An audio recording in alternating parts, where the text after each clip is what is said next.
Dictation start now.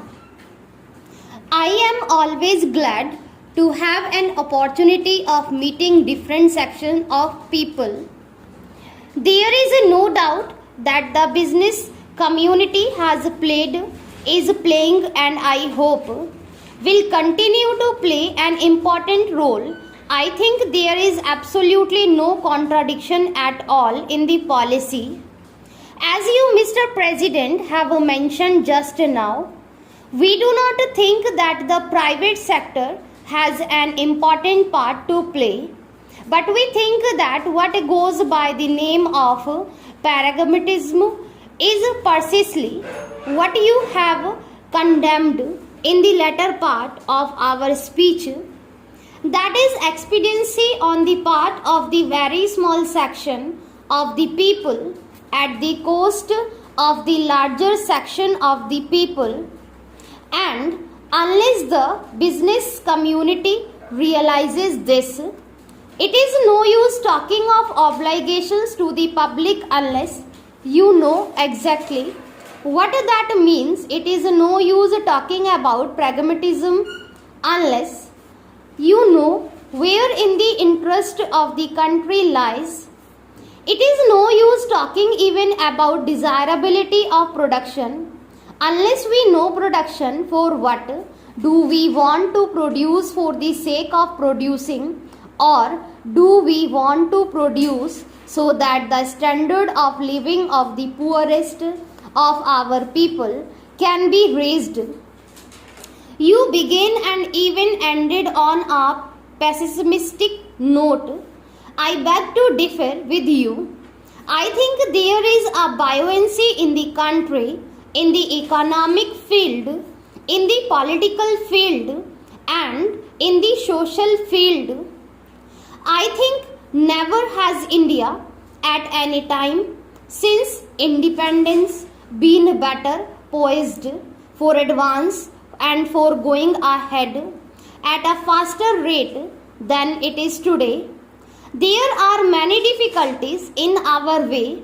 May I ask you, are these labor problems, racial problems, the world? Is the law and order problem confined or unique to India?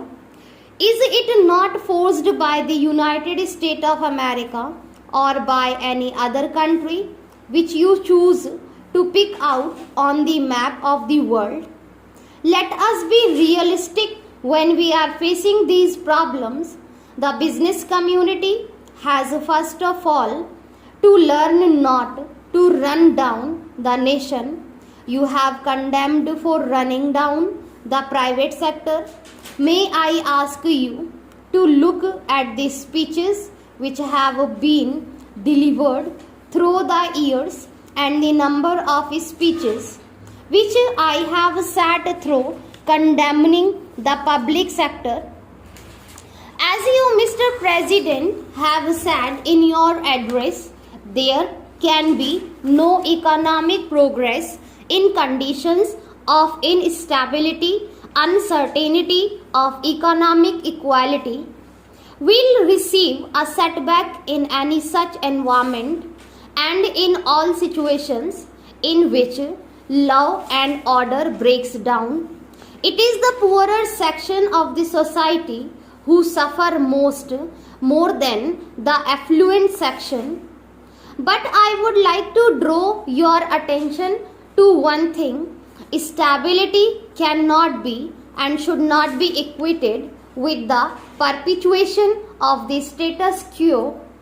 Stability cannot be brought about if the present inequalities are allowed to remain or to grow, and unless we take note of the aspirations of the people and engineer change peacefully, we shall be overtaken by events and by far greater violence than you have seen today.